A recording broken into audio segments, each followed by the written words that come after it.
posisi dan keputusan akhir P3 itu kepada pimpinan, kepada PLT Ketum.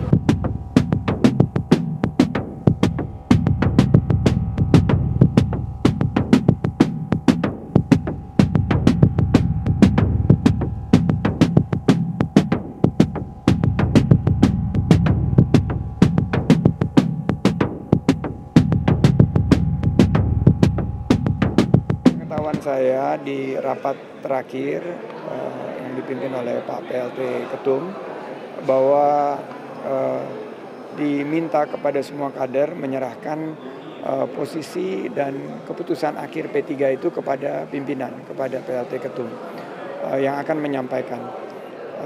Dan kita diminta tidak memberikan komentar, nanti takut menjadi deviasi atau mispersepsi. Tapi yang seingat saya yang diharapkan adalah bahwa P3 ini harus lolos dulu untuk 4% dan untuk perbaikan pemilu ke depan, proses demokrasi dan lain sebagainya itu akan ditentukan di tahapan-tahapan selanjutnya.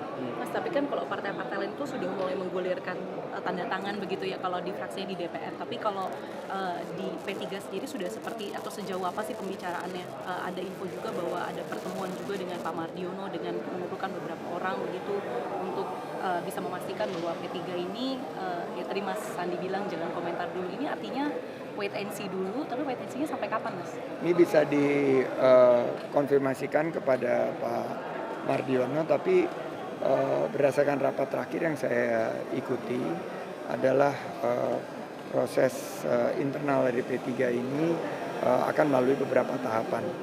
Dan mari itu kita hormati. Tugas saya adalah bagaimana nih pengawalan perolehan suara. Karena di Bapilu ini nggak boleh miss sedikit sekali karena angka kita ini sangat tipis, melewati ambang batas.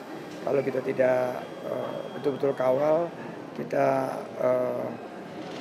berpotensi kehilangan suara dan itu sangat fatal nanti akibatnya. Oleh karena itu kita akan fokus untuk mengawal suara, semua kader itu bersemangat sehingga kita nanti akan tetap hadir di Senayan bersama-sama kalian. Tapi untuk mengenai hak angket itu proses politik yang nanti akan dikomentari oleh para pimpinan. Mas Andi, kita tahu 20 Maret ya, Mas Andi? Tepat tanggalnya saya belum diberikan itu. Mas Andi.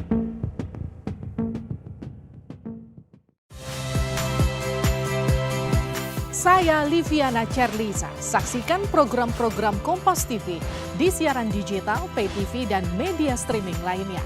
Kompas TV, independen, terpercaya.